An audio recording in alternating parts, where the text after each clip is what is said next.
Students, कैसे हैं आप लोग। तो चलिए आज हम लोग स्टार्ट करते हैं second lecture of aromatic compounds. Last lecture में हम लोगों ने देखा था कि किस तरीके से बेंजीन प्रिपेयर होता है। बेसिकली हम लोग एरोमेटिक कंपाउंड्स में किस टाइप की रिएक्शंस के बारे में बात करना चाह रहे हैं। स्टार्ट भी कर दी थी हमने इलेक्ट्रोफिलिक सब्स्टिट्यूशन रिएक्शन, और आज हम लोग उसको फॉरवर्ड करते हैं। ठीक है, फॉरवर्ड करते हैं with the next topic, that is your directivity in mono substituted benzene. ठीक है, हम लोग बात करने वाले हैं कि यार बेंजीन के पास बेसिकली क्या होता है। अगर बेंजीन पे कोई ग्रुप लगा हुआ है, लेट सपोज करो हमारे पास ये बेंजीन है ना, और ये ग्रुप लगा हुआ है।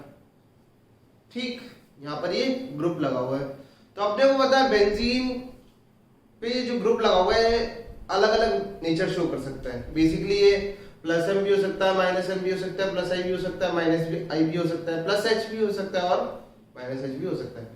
इंडक्टिव इफेक्ट का इतना रोल प्ले नहीं होता, हमें पता है ये बात, क्योंकि वो डिस्टेंस के साथ डिमोलिश हो जाता है, तो डिमिनिश हो जाता है। तो यहाँ पर हम लोगों को बेसिकली देखना है या तो हाइपर कॉन्जुगेशन वाला ग्रुप होगा या फिर आपका प्लस एम माइनस एम।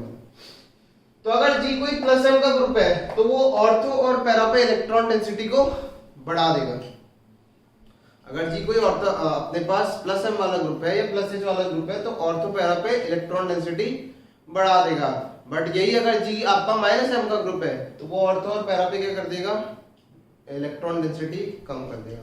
उससे फर्क क्या पड़ेगा, उससे फर्क पड़ेगा इनकमिंग इलेक्ट्रोफाइल को। किसको फर्क पड़ेगा, इनकमिंग इलेक्ट्रोफाइल को। कल हम लोगों ने कुछ पॉइंट्स देखे थे रेट से रिलेटेड, याद है। तो पहला पॉइंट था रेट डायरेक्टली प्रोपोर्शनल टू, क्या था, rate directly proportional to nucleophilicity of benzene ring या फिर electron density of benzene ring. जितनी ज्यादा बेंजीन रिंग की इलेक्ट्रॉन डेंसिटी होगी, वन ऑफ द पॉइंट्स जो थे, उतना ही ज्यादा क्या होगा हमारे पास रेट ऑफ रिएक्शन ज्यादा होता जाएगा, या फिर सिग्मा कॉम्प्लेक्स की स्टेबिलिटी या फिर इलेक्ट्रोफाइल की इलेक्ट्रोफिलिसिटी। बेसिकली आपके पास जो ये न्यूक्लियोफाइल है, बेसिकली आपके पास जो ये न्यूक्लियोफाइल है, आपको इसकी क्या देखनी है, इलेक्ट्रॉन रिच, यानी कि इसकी इलेक्ट्रॉन डेंसिटी देखनी। जितना ज्यादा इस पे इलेक्ट्रॉन डेंसिटी होगी उतना ही ज्यादा ये अच्छा डोनर होगा। उसी को अपन क्या बोलते हैं, डायरेक्टिविटी। क्या बोलते हैं, डायरेक्टिविटी। लेट सपोज करो ये ग्रुप आपका प्लस है, तो ये आने वाले इलेक्ट्रोफाइल को कहां पर ले लेगा, ऑर्थो पे या फिर पैरा पे आसानी से। ठीक है, किस पे ले लेगा, या तो ऑर्थो पे ले लेगा या फिर पैरा पे ले लेगा। बाकी आगे देखेंगे कि मेजर प्रोडक्ट किससे बनता है हमेशा। बट फिलहाल के लिए दो पॉसिबिलिटी हो जाएगी, अगर ये प्लस एम हुआ तो ये ऑर्थो पे भी आ सकता है ग्रुप और पैरा पे भी, कौन, इलेक्ट्रोफाइल। तो अपन क्या बोल देंगे, इसका नेचर कैसा है, ऑर्थो पैरा डायरेक्टिव। कैसा नेचर इसका, ऑर्थो पैरा डायरेक्टिव। ठीक, चलो तो आगे अपन बात करते हैं। तो अपन लिख सकते हैं यहां पर rate of AES directly proportional to nucleophilicity of ring.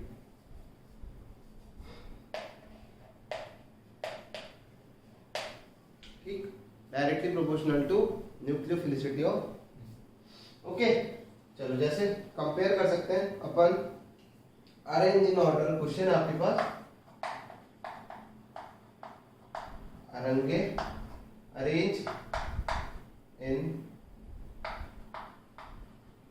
Order of, arrange in order of rate towards AES, aromatic electrophilic substitution के टुवर्ड्स आपको रेट बताना। तो कुछ ऑप्शंस हैं, फटाफट से देख लेते हैं, बेसिक चीज है।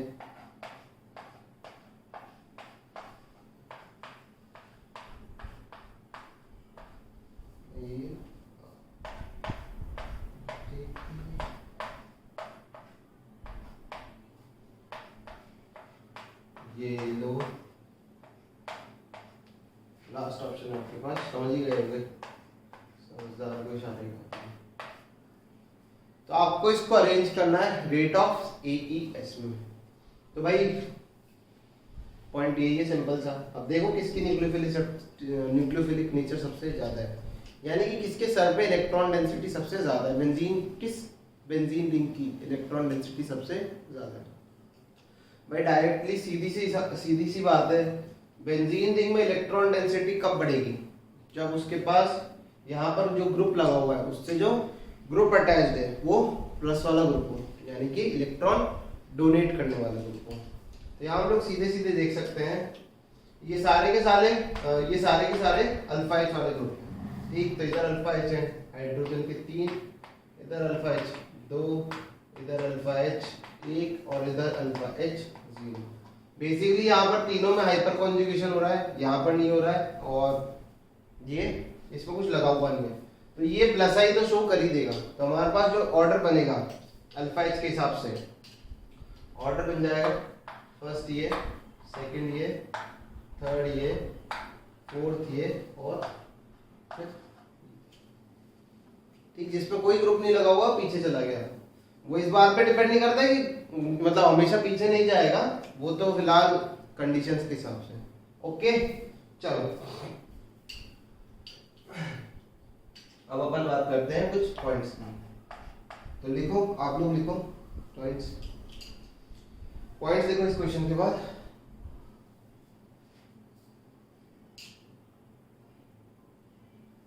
अच्छा, इसमें ऑप्शन अलग थे, मैंने अपनी तरफ से ऑप्शन दे दिए। ठीक है, चलो कोई बात नहीं।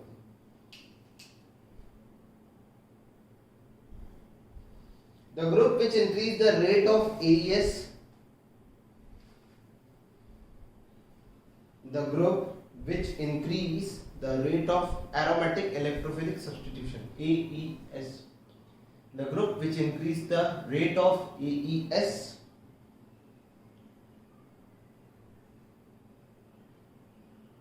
is called as activator।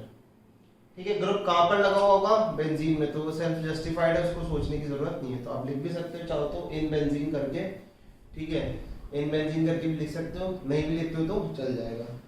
Is called as activator, is called as activator, क्या बोलते हैं, एक्टिवेटर। अगला देखो, तो कोई भी ग्रुप जो रेट ऑफ एईएस को बढ़ा रहा है उसको क्या बोलेंगे, एक्टिवेटर। आगे लिखो, the group which decreases the group which decreases the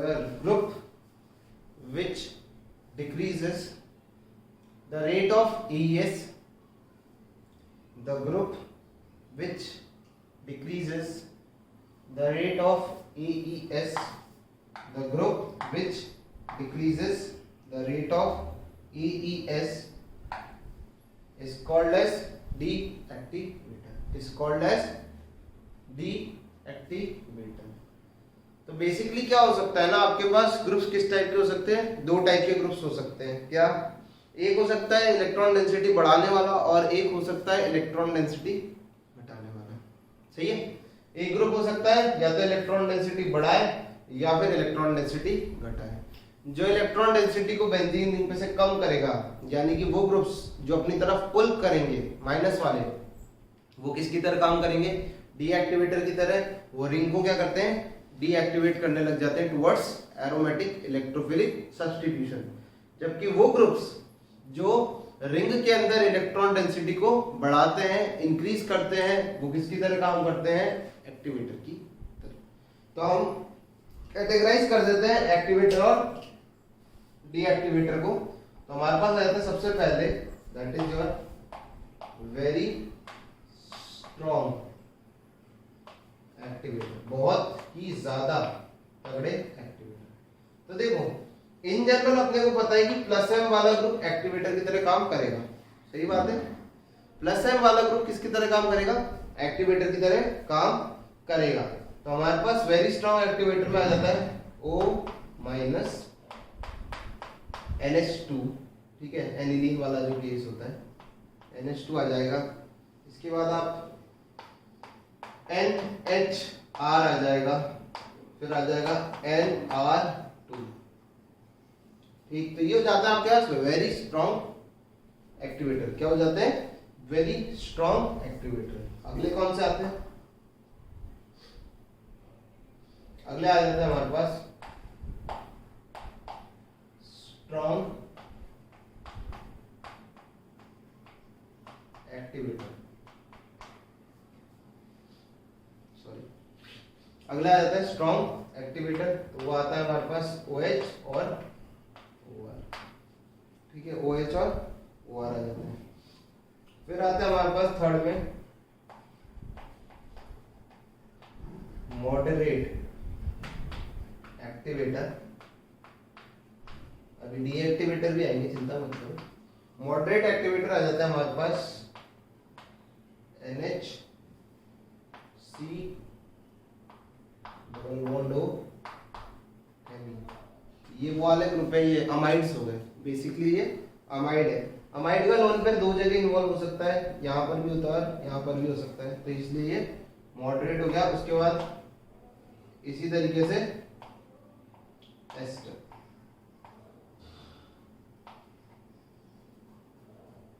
C double bond O N। ये हमारे पास आ जाता है कौन? ये कौन है? एस्टर। ठीक, तो ये हमारे पास दोनों क्या होते हैं?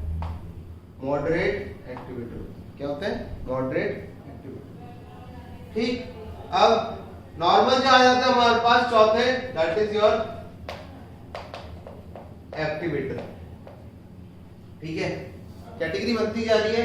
ऐसे याद रखने की जरूरत नहीं है, इनको पता चल जाता है। जो डोनेट करेगा वो कहीं ना कहीं रिंग को एक्टिवेट करेगा। हल्का फुल्का भी डोनेशन रिंग को एक्टिवेट कर देगा।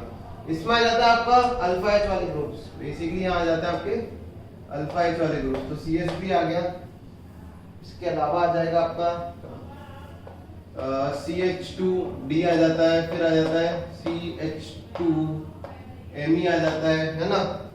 और फिर आ जाता है CHMe2 और फिर आ जाता है CME। यहाँ पर अल्फा हाइड्रोजन बचे नहीं है स्टिल, वो ये वाला केस है। ठीक है, जो CH3 लिखा हुआ है वो ये वाला केस है। ओके, एक मिनट।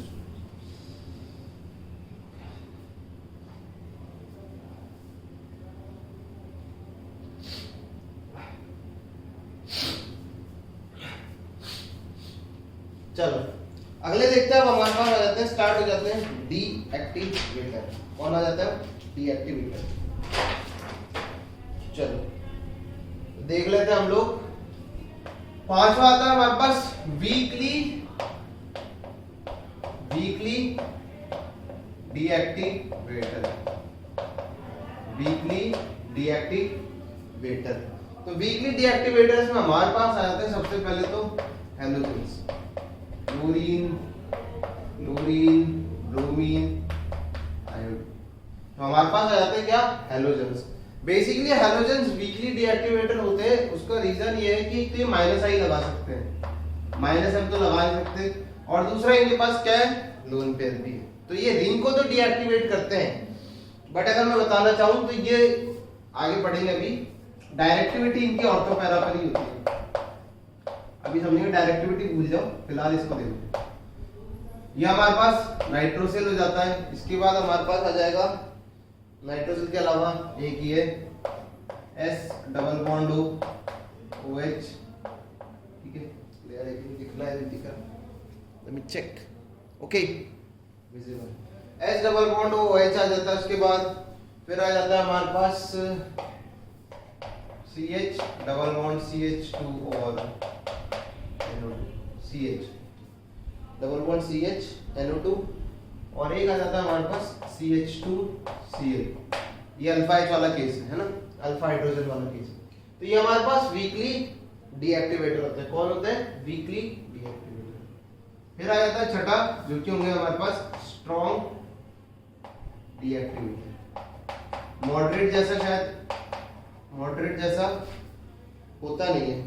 ठीक है, स्ट्रॉन्ग नहीं, डीएक्टिवेटिंग, सिर्फ डीएक्टिवेटिंग। जैसे यहाँ पर एक्टिवेटर थे, यहाँ पर डीएक्टिवेटर।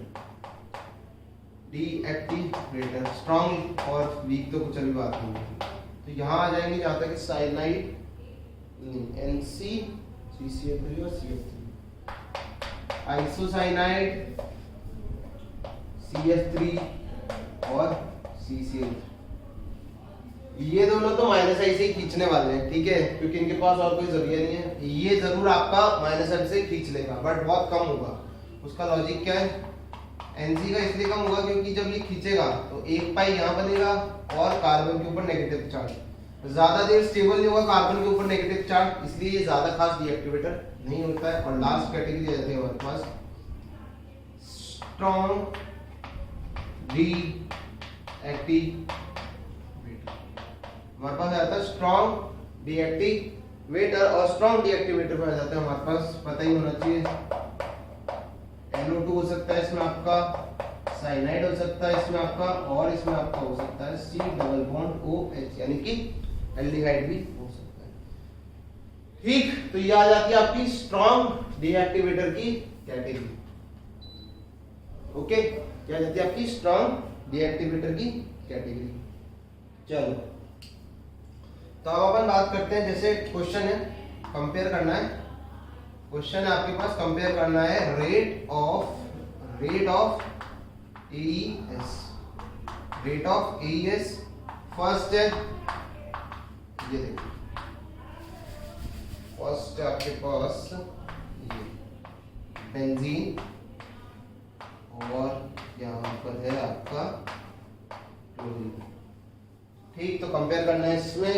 दूसरा जो सवाल है हमारे पास, दूसरा जो सवाल है वो है फालतू से क्वेश्चन है, कुछ खास है नहीं। ये और CH डबल बॉन्ड CH और COO, इन दोनों क्वेश्चन के फटाफट से आंसर निकालो।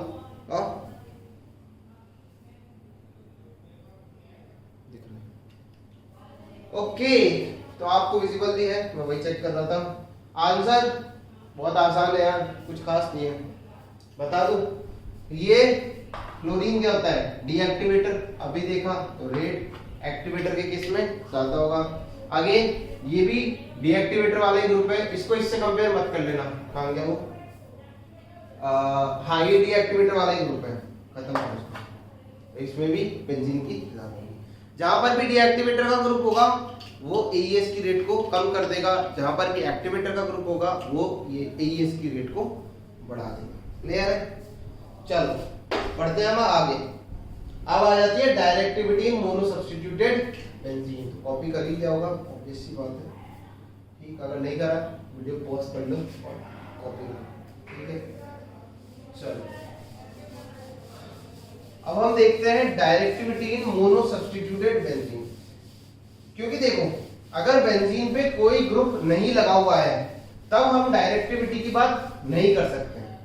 मतलब आप ऑर्थो पैरा पोजीशंस जो होती हैं, क्या आपके पास जो ऑर्थो पैरा पोजीशंस होती है वो आप तब बात कर पाते हो जब कोई ग्रुप लगा होता है, किसी ग्रुप के रिस्पेक्ट में होती है। बात समझ आ रही है? किसी ग्रुप के रिस्पेक्ट में होती है। अगर मैं यहां पर क्या करूं, अगर मैं सिंपली यहां पर एक बेंजीन ले लूं और आपसे पूछूं कि बताओ ऑर्थो पैरा और मेटा कौन सी पोजीशन है, तो बता पाओगे? यहां पर नहीं बता सकते। क्यों? क्योंकि ऑर्थो पैरा और meta they are relative positions, वो किसी ग्रुप के रिस्पेक्ट में होती है। क्या होती है? किसी ग्रुप के रिस्पेक्ट में होती है। अगर ग्रुप नहीं लगा हुआ है तो हमारे लिए ऑर्थो पैरा मेटा जैसे वर्ड्स का कोई मतलब नहीं रह जाता है। तो इसीलिए जब डायरेक्टिविटी की बात करोगे, डायरेक्टिविटी का मतलब क्या है भैया? ग्रुप किस तरफ क्या डायरेक्ट करेगा, किसको? इलेक्ट्रोफाइल को। या वो ऑर्थो पैरा पे भी कर सकता है या फिर वो मेटा पे भी कर सकता है। क्लियर है?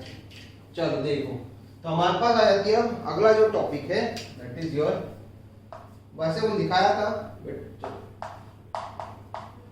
Directivity in mono substituted benzene, mono substituted benzene. चलो अब बात करते हैं हम लोग directivity in mono substituted benzene की। देखो भाई, तो फंडा क्या है? फंडा यही है, जब हमारे पास ग्रुप G लगा हुआ है प्लस E प्लस, आगे क्या होने वाला है हमें कैसे पता? ये E प्लस कहां जाएगा, ये इलेक्ट्रोफाइल कहां जाएगा, ये कौन डिसाइड करेगा? ये डिसाइड करेगा ये इलेक्ट्रोफाइल किधर जाएगा, ये कौन डिसाइड करेगा? ये डिसाइड करेगा हमारा ग्रुप G ग्रुप। ठीक, तो लिखो the incoming electrophile, E plus करके लिख लेना, फुल फॉर्म मत लिखना, ऐसे करके लिख देना। The incoming electrophile, the incoming electrophile, the incoming electrophile will be directed, the incoming electrophile will be directed to that position, the incoming electrophile will be directed to that position, will be directed to that position in which will be directed to that position in which at least one group, in which at least one group, in which at least one group, sorry गलती हो गई, will be directed to that position in which one of the Wieland complex, change कर लेना, one of the Wieland या फिर sigma complex जिसको बोलते हो, one of the Wieland sigma complex और सिग्मा कॉम्प्लेक्स चेंज कर लेना, in which one of the Wieland और sigma complex, in which one of the Wieland और सिग्मा कॉम्प्लेक्स is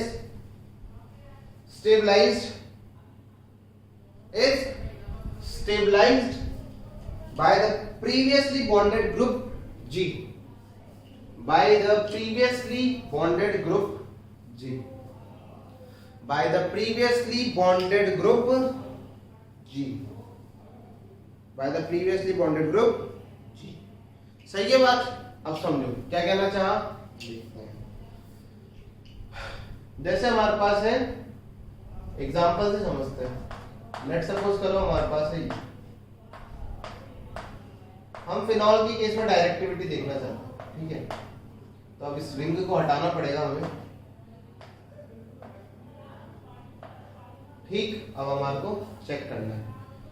चेक करने के लिए हम लोग क्या करते हैं, हम लोग इसकी रिएक्शन दो बार कराते हैं, एक बार इलेक्ट्रोफाइल से, मतलब दोनों बार इलेक्ट्रोफाइल से कराएंगे, बट फर्क कितना रहेगा, इलेक्ट्रोफाइल की पोजीशन क्या रहेगी, इलेक्ट्रोफाइल की पोजीशन, ठीक? इलेक्ट्रोफाइल की पोजीशन का फर्क है, क्लियर है?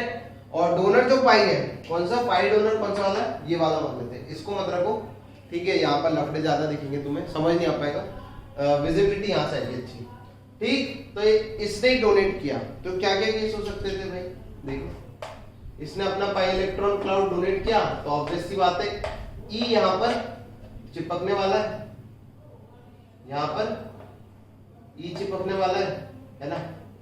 तो ये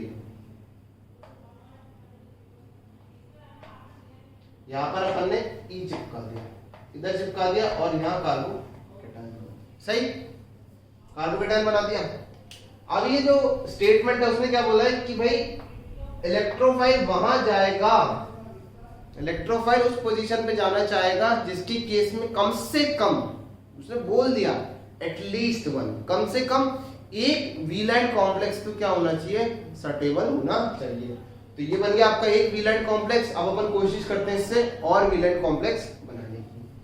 तो चलो रेजोनेंस कराते हैं, ये कन्वर्ट होगा पाई में बेसिकली, तो बन जाएगा हमारे पास क्या, ये फोटो दिखेगा कुछ इस तरीके का।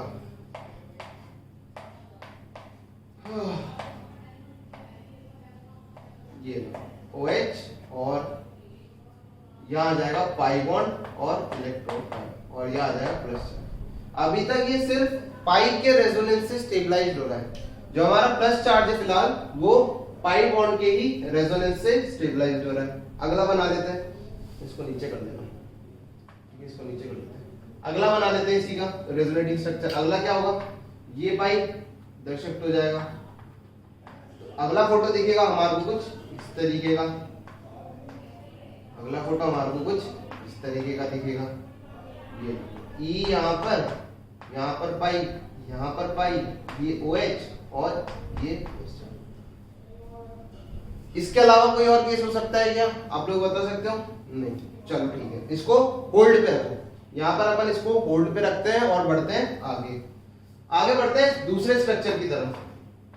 सेम पाई वही डोनेट कर रहा है, बट फर्क होगा इस बार इलेक्ट्रोफाइल के जुड़ने का। इलेक्ट्रोफाइल जुड़ा यहाँ पर और यहाँ आपका प्लस चार्ज, ठीक है, अब दिख रहा है। ठीक, इस तरीके से अब कराते हैं रेजोनेंस। तो यहाँ पर ये कन्वर्ट होगा पाई के अंदर, होगा, चलो करा दिया, बहुत बढ़िया। पाई के अंदर कन्वर्ट कराया, ये फोटो दिखेगा कुछ इस तरीके से। ये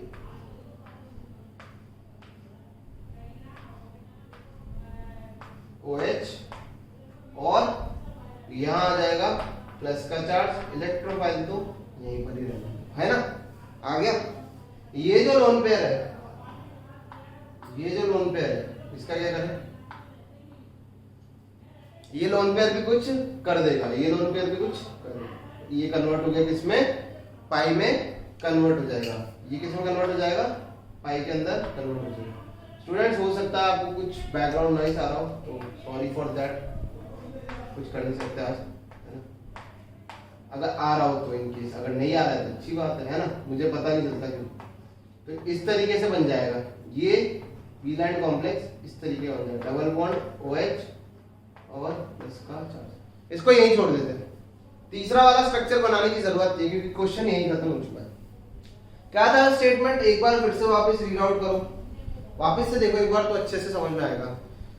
इनकमिंग इलेक्ट्रोफाइल वहां आना चाह रहा है जिसके केस में कम से कम एक सिग्मा कॉम्प्लेक्स तो क्या हो, स्टेबलाइज्ड हो, बट किससे, उस ग्रुप से जो ग्रुप आपका लगा हुआ है, यानी कि प्रीवियसली लिखा हुआ है ना, प्रीवियसली कनेक्टेड ग्रुप, तो उससे स्टेबलाइज हो। इसका मतलब क्या है, जो आपका पहले ग्रुप लगा हुआ था G, उससे स्टेबलाइज होना चाहिए।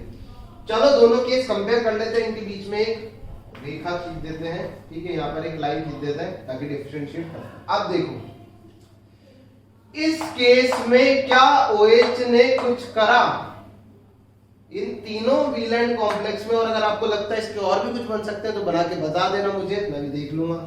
क्या इन तीनों कॉम्प्लेक्स में OH ने कोई रोल प्ले करा, क्या OH का कोई योगदान रहा, नहीं रहा।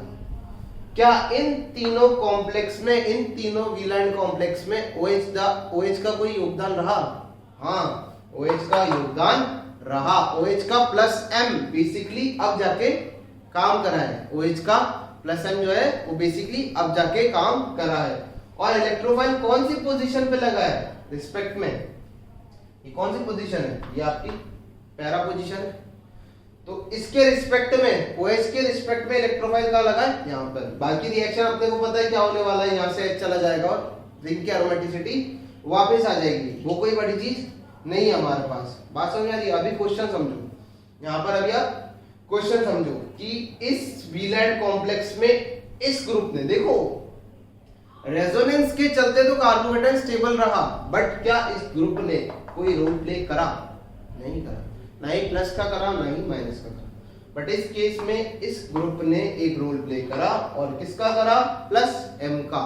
कार्बोकेटाइन को प्लस M से बैक बॉन्डिंग से इस केस में क्या कर दिया, स्टेबलाइज कर दिया। क्या कर दिया, स्टेबलाइज कर दिया। तो मैं क्या लिख सकता हूं यहां पर, therefore OH is a, देखो अगर पैरा पे डायरेक्ट कर दिया तो यही सेम इफेक्ट किस पे देखने को मिलेगा आपको, ऑर्थो पे। समझ आती है।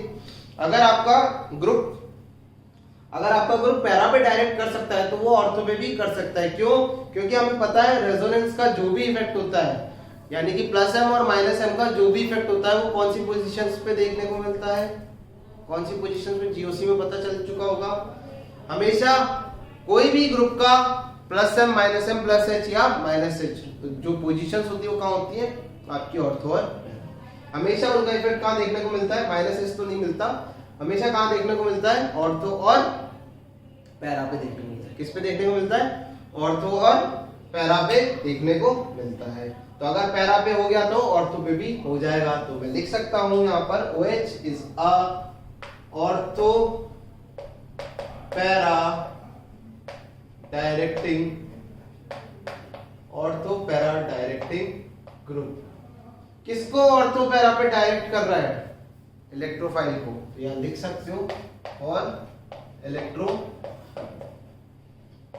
बेसिकली न्यूक्लियोफिलिक सब्स्टिट्यूशन बहुत छोटा पार्ट है, मैंने आपको बताया था कि वो हाफ एन आवर का ही है, मतलब एक लेक्चर भी पूरा नहीं लगता।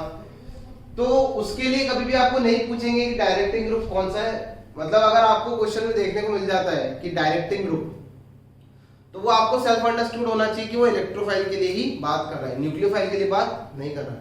अगर वो न्यूक्लियोफाइल के लिए बात करेगा तो वो आपको बता के बोलेगा कि भैया न्यूक्लियोफाइल के लिए बताओ, ठीक है। इलेक्ट्रोफाइल के लिए सेल्फ जस्टिफाइड होता है, हो दे भी रखा हो क्वेश्चन में, नहीं भी दे रखा हो, अगर नहीं दे रखा हो तो आप इलेक्ट्रोफाइल के लिए ही मान लो, बट अगर दे रखा हो कि इलेक्ट्रोफाइल या न्यूक्लियोफाइल तो फिर उस जगह आप कंडीशन चेक कर सकते हैं।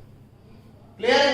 तो इसी तरीके से ऑर्थो क्या, OH क्या होता है हमारे पास, एक ऑर्थो पैरा डायरेक्टिंग ग्रुप। अब अपन एक स्टेटमेंट लिखते हैं यहां पर, any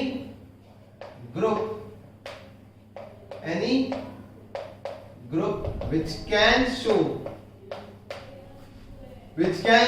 plus m plus h और इन्होंने तो प्लस आई, ठीक है, is ortho para directing in nature, is ortho para directing in nature. समझ में आ गई होगी बात? क्या होता है, कोई भी ग्रुप जो plus M plus H plus I show कर सकता है वो क्या होता है, ऑर्थो पैरा डायरेक्टिंग होता है नेचर में। इसके अलावा हमारे पास कुछ ऐसे ग्रुप भी हैं, तो अपन एक और पॉइंट लिख सकते हैं, अभी एक चीज और है फिर बताता हूं। यहां आ जाएगा all activators are ortho para directing, यानी कि जितने भी आपके पास एक्टिवेटर्स हैं वो सारे क्या होते हैं नेचर में, ऑर्थो पैरा डायरेक्टिंग होते हैं। क्या होते हैं?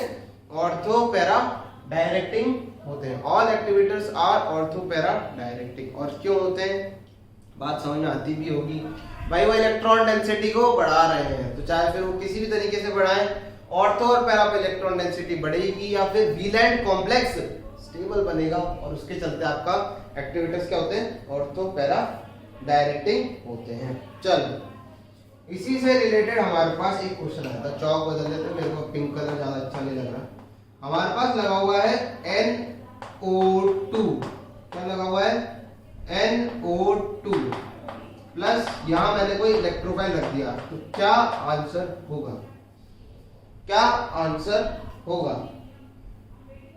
तो या तो आप बना के देख लो या फिर मैं डायरेक्ट एक लॉजिक से समझा सकता हूं। देखो NO2 क्या होता है, एक NO2 हमारे पास एक डीएक्टिवेटिंग ग्रुप होता है, तो क्या उससे हम जज कर सकते हैं कि ऑर्थो और पैरा डायरेक्टिंग होगा या नहीं होगा?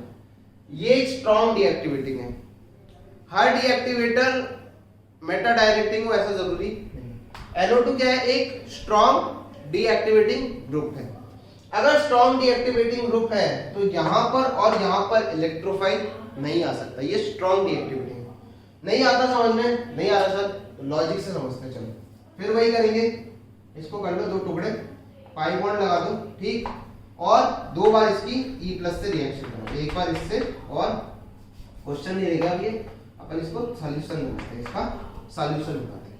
तो देखो भैया क्या होने वाला है, यहां पर मैंने वही पाई बॉन्ड वही रखेंगे अपन, यही वाला, तो एक बार इलेक्ट्रोफाइल को लगा दिया यहाँ पर, मेरी इच्छा करी मैंने लगा दिया, NO2 यहाँ आ जाएगा आपका प्लस का चार्ज, प्लस का चार्ज।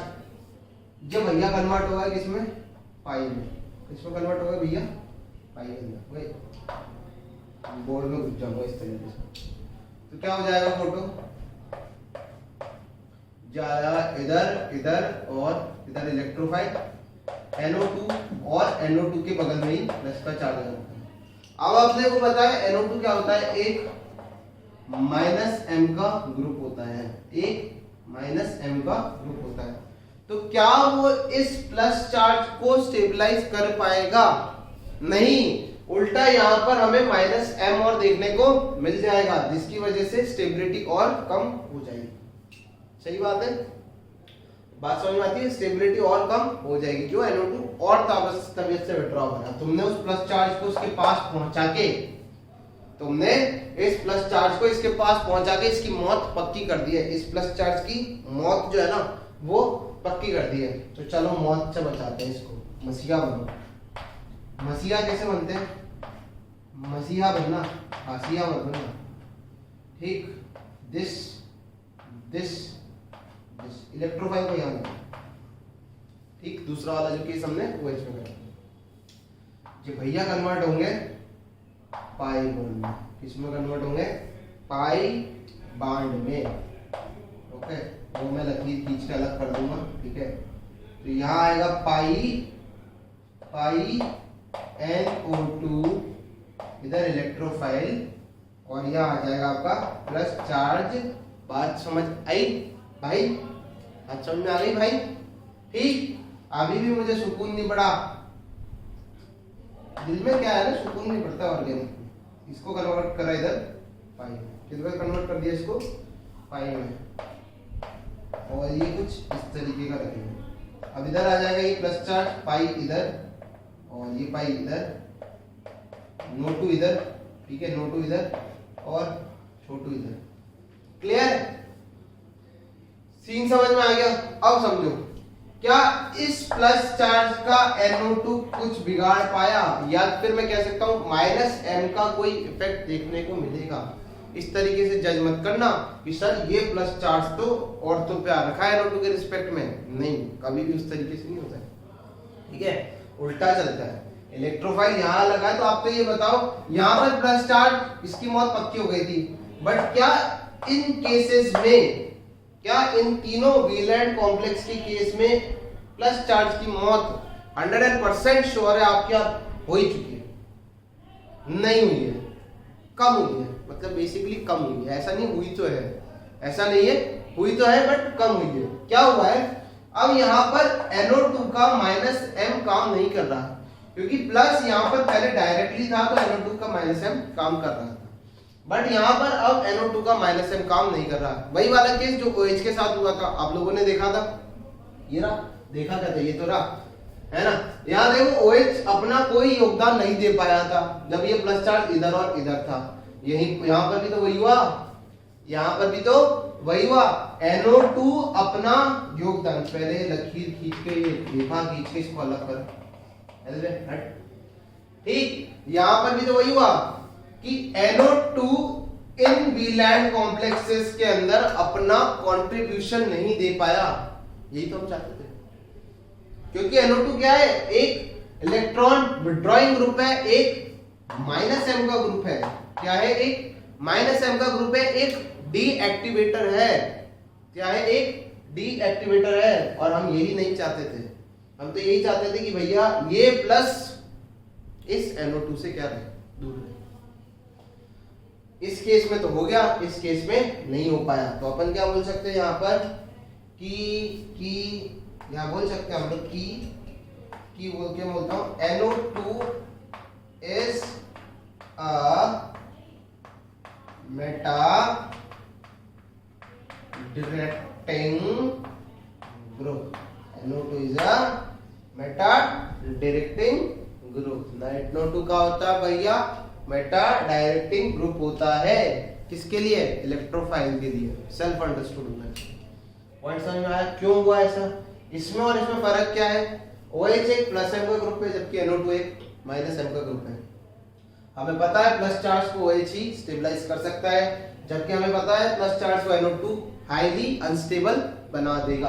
तो जब उसका इफेक्ट काम नहीं करेगा, तो ये कंपैरेटिवली देखो दोनों केस में अनस्टेबल तो है, बट अगर रिलेटिव स्टेबिलिटी की बात करते हो तो यहाँ पर ज्यादा अनस्टेबल है एज कंपेयर टू यहाँ। बात समझ में आती है? क्योंकि प्लस को तो कुछ मिला ही नहीं, ठीक। तो दोनों केस में इसीलिए फटाफट से इसको कॉपी करो। 40 मिनट चलो। तो हम एक स्टेटमेंट लिखेंगे जनरलाइज करके,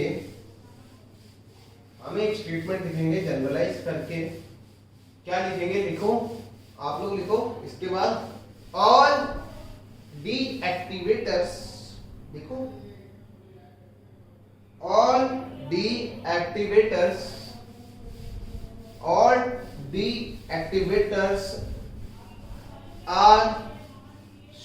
all deactivators are meta directing in nature. All deactivators are meta directing in nature with few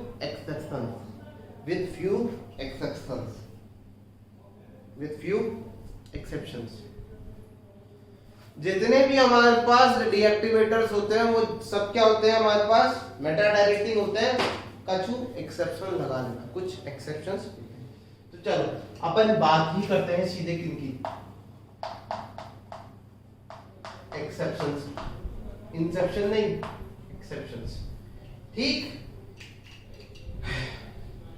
तो अगर हमारे पास, मैंने कुछ कहा था हैलोजन के रिगार्डिंग कहा था, जो ये हमारा X है, क्या है ये? X है। हमें पता है कि ये एक डीएक्टिवेटर है। हैलोजन क्या होता है? डीएक्टिवेटर होता है। बट मैंने कुछ पॉइंट आउट करके बताना भी चाहा था आपको कि इसके पास क्या होते हैं?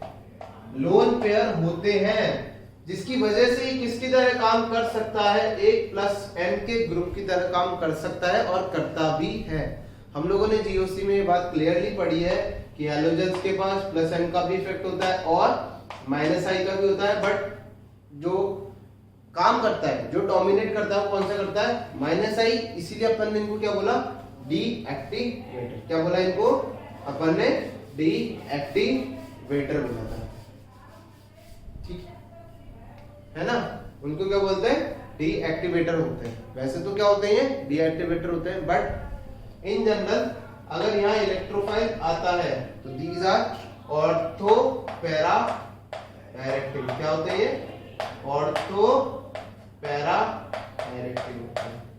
इन दोनों में कौन मेजर होगा उसके बाद में करेंगे, बट फिलहाल के लिए आपके पास इंफॉर्मेशन क्या है? यहां लिख सकते हो आप all halogens are ortho para directing in nature. इतना जरूर कर लेना आप। ऊपर है ना सितारे जरूर बना लेना, क्योंकि इंपॉर्टेंट है ये। बच्चे यहाँ पर कंफ्यूज क्या होते हैं? देखो, जो स्टूडेंट्स का कंफ्यूजन वाला पॉइंट है वो ये हो जाता है, यहाँ दो तरीके के क्वेश्चन पूछ सकता है। एक तो पूछ सकता है आपसे रेट का, ठीक है, एक तो पूछेगा आपसे रेट का। तो रेट के लिए फंडा अलग चलेगा, रेट के लिए चलेगा इनका डीएक्टिवेटिंग नेचर। बट अगर प्रोडक्ट की बात करता है तो प्रोडक्ट क्या होता है? Ortho para directing. तो अपन लिख सकते हैं all halogens are ortho para directing in nature, still they are deactivators. या फिर लिख सकते हो आर डीएक्टिवेटिंग, नहीं तो अब यहाँ लिख सकते थे ऑल हैलोजेंस आर, या चेंज कर लो लाइक, ठीक है, ये चेंज तो ठीक है, इसको चेंज कर लो। All halogens are deactivators, all halogens are deactivators, but still ortho para directing. और ऐसा क्यों होगा? क्योंकि जब आप इनका वीलाइट कॉम्प्लेक्स बनाओगे, क्या बनाओगे?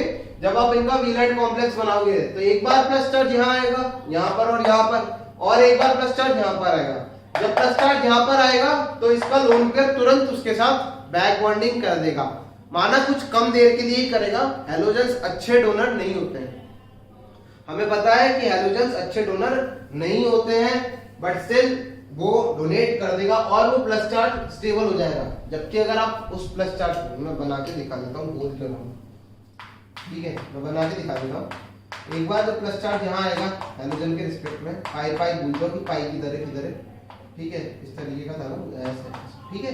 एक केस तो ये होगा, तो अब ये लोन पेयर इसकी बिल्कुल मदद नहीं कर सकता, ये ग्रुप अपना लोन पेयर इसके लिए कुछ भी डोनेट नहीं कर सकता। जबकि जो दूसरा केस होगा, जब लोन प्लस चार्ज यहाँ आएगा, इस तरीके का केस है ना, यही था, जब प्लस चार्ज यहाँ आएगा तो ये जो लोन पेयर है, माना कुछ देर के लिए ही सही, पर बैक बॉन्डिंग करके इस प्लस चार्ज को कुछ देर के लिए ही स्टेबल तो करेगा। मैं डायरेक्टली बोल सकता हूं यहाँ पर स्टेबिलिटी बिल्कुल नहीं आ रही है, बट यहाँ स्टेबिलिटी आ रही है, इसका वेलाइट कॉम्प्लेक्स फिर भी क्या है, स्टेबल है। तो यहाँ क्या कंक्लूड किया जा सकता है कि हैलोजेंस होते डीएक्टिवेटर है नेचर में, बट क्या होते हैं, ऑर्थो पैरा डायरेक्टिंग होते हैं। यानी कि जब आप प्रोडक्ट बनाओगे तो हमेशा किसके हिसाब से बनाओगे, ऑर्थो और पैरा पर, मेटा पर नहीं बनाओगे। क्लियर है? चलो एक चीज और लिख सकते हैं यहाँ पर, in general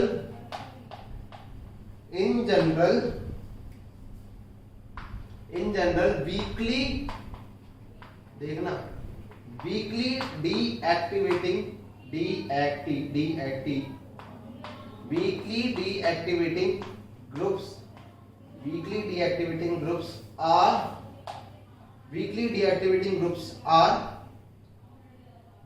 deactivating groups are ortho para directing. In general weakly deactivating groups are ortho para directing. तो इन जनरल हम लोग बोल सकते हैं जो वीकली डीएक्टिवेटिंग ग्रुप्स होते हैं वो क्या होते हैं, ऑर्थो पैरा डायरेक्टिंग होते हैं। उनमें से जो एग्जांपल है वो देखो, एन डबल बॉन्ड ओ हो जाता है क्योंकि नाइट्रोजन के पास लोन पेयर है। फिर आ जाता है आपका हैलोजन जो कि हम पढ़ चुके हैं, ठीक। इसके बाद आ जाता है आपका CH डबल बॉन्ड CH और NO2 आ जाता है। फिर आ जाता है आपका अगेन वो सल्फर वाला S double bond O OH है ना, इस पे लोन पेयर आ जाता है। ये सब क्या होता है आपके पास, ये सब होता है आपके पास क्या होता है, ये ऑर्थो पैरा डायरेक्टिंग है, बट नेचर कैसा है इनका, डीएक्टिवेटिंग। तो जब आपके पास रेट का क्वेश्चन कंपेयर करने को आएगा तब ये देखना, जब आपका पास प्रोडक्ट बनाने का क्वेश्चन आएगा तब आप दोनों तरीके से आपको क्वेश्चन मिलेंगे। रेट आएगी तो डीएक्टिवेटिंग नेचर देखोगे, एक्टिवेटिंग और डीएक्टिवेटिंग नेचर। बट जब प्रोडक्ट पूछेंगे कि प्रोडक्ट क्या होगा तब ऑर्थो पैरा, क्योंकि प्रोडक्ट ऑर्थो पैरा से बने। क्लियर है? तो आज के लेक्चर के लिए बस इतना ही, मिलते हैं बाद में। ओके।